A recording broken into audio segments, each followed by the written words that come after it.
2016 SSC মামলায় কে যোগ্য আর কে অযোগ্য তা নিয়ে দীর্ঘ শুনানির পর আবার ঠিক হয়েছে জানুয়ারির প্রথম সপ্তাহে শুনানি। আমাদের সঙ্গে রয়েছেন ডান দিকে যারা অযোগ্যদের কারণে চাকরি না পেয়ে রাস্তায় বসে আছেন 1307 দিন ধরে, আর বাঁ দিকে আছেন সেই সমস্ত শিক্ষকরা যারা 6 বছর ধরে স্কুলে পড়াচ্ছেন, স্কুলে আজকেও পড়িয়েছেন, কিন্তু তাদের ভবিষ্যৎ অনিশ্চিত, কারণ তারা যোগ্য কি তারা অযোগ্য এখনো পর্যন্ত চিহ্নিতকরণ প্রক্রিয়া শেষ হচ্ছে না। আপনারা তো চাকরি করছেন? হ্যাঁ, এই 5 থেকে 6 বছর আমাদের সকলের হয়ে গেল। আপনিও চাকরি করছেন? একদম 2024 শেষ, প্রায় 6 বছর 2019 থেকে। তা আপনারা যোগ্য হিসেবে চাকরি পেয়েছেন? হ্যাঁ, আমরা যখন চাকরি পাই আমরা যথারীতি পরিশ্রম করে পরীক্ষা দিয়ে তবেই মেরিটে এসে চাকরি পাই। কোনো রকম আপোষে বা দুর্নীতিতে আমরা যুক্ত নই। সিবিআই রিপোর্ট দিয়েছে, তাতেও আমরা কোনো দুর্নীতিতে যুক্ত নই। শুধুমাত্র হাইকোর্টের যে রায়টা ছিল যে চাল আর কাকড় এক হয়ে গেছে, তো আমি কাকড়টাকে আলাদা করতে একটু কষ্ট হচ্ছে বা খুব শক্ত মনে হচ্ছে, সেই জন্য আমি সবটাই ছুঁড়ে ফেলে দিলাম। এটা কখনো হতে পারে না। আর ডান দিকে আমার যারা রয়েছেন তারা হচ্ছেন দীর্ঘ 1307 দিন, 3.5 বছর ধরে এখানে অপেক্ষা করছেন।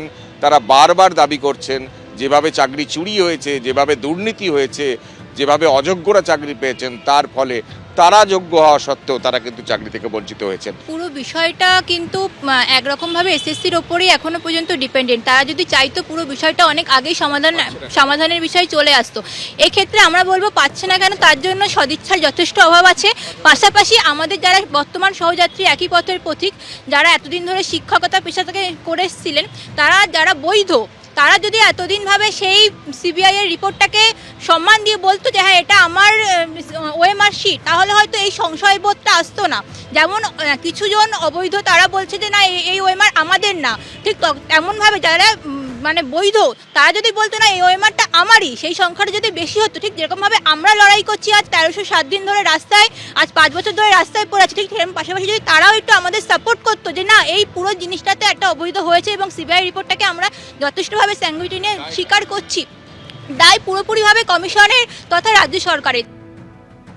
এই মুহূর্তে সরাসরি নজর রাখবো বিধান ভবনে কংগ্রেসের মিছিল। আম্বেদকর ইস্যুতে আজও উত্তপ্ত হয়েছিল সংসদ। বেনজির ছবি দেখা গিয়েছে সংসদ চত্বরে, আর এই মুহূর্তে বিধান ভবনের ছবি রেখেছে আপনাদের সামনে কংগ্রেসের মিছিল। বিক্ষোভ দেখাচ্ছেন কংগ্রেস কর্মী সমর্থকরা।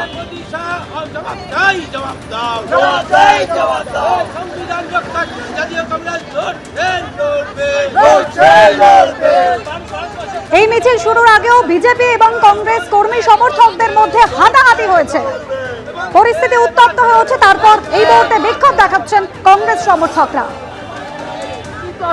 সৌমিত্র রায় আমাদের প্রতিনিধি রয়েছেন আমাদের সঙ্গে। সৌমিত্র, যেভাবে পরিস্থিতি উত্তপ্ত হয়ে উঠেছিল, বিজেপি এবং কংগ্রেস কর্মীদের মধ্যে হাতাহাতি হয়েছিল, তারপর দেখছি কংগ্রেস কর্মীরা এই মুহূর্তে মিছিল করছেন, কি দাবি তোলা হচ্ছে মিছিল থেকে?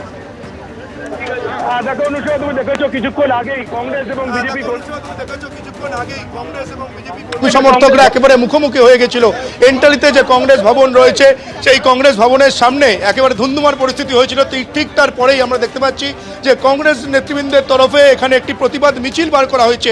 যে প্রতিবাদ মিছিল বিজেপি যে কর্মীদের যে আজকে কর্মসূচি ছিল কংগ্রেস ভবন ঘেরাও, তা সেই কংগ্রেস ভবন ঘেরাওকে কেন্দ্র করে এখানে বিজেপি পার্টি অফিসের সামনে যে এখানে যে উত্তেজনা তৈরি হয়েছিল তার প্রতিবাদ যেমন রয়েছে, তার পাশাপাশি রয়েছে হচ্ছে, তুমি জানো যে আজকে দিল্লির সংসদে যে উত্তাল হয়েছিল দিল্লির সংসদ, সেই আম্বেদকর ইস্যু নিয়েও আজকে প্রতিবাদ জানাচ্ছেন এখানে কংগ্রেস কর্মী সমর্থকরা। এই মিছিল এই মুহূর্তে শুরু হয়ে গেছে। আমার কারণ পার্সন উজ্জ্বল ঘোষ যে ছবি তুমি দেখাচ্ছে, তুমি দেখো এন্টালি থেকে কংগ্রেস ভবন থেকে সে মিছিল শুরু হয়েছে। মিছিল যাবে মৌলালি পর্যন্ত, মিছিল যাবে। প্রদেশ কংগ্রেস সভাপতির নেতৃত্বে শুরু হয়েছে মিছিল। ধন্যবাদ সৌমিত্র।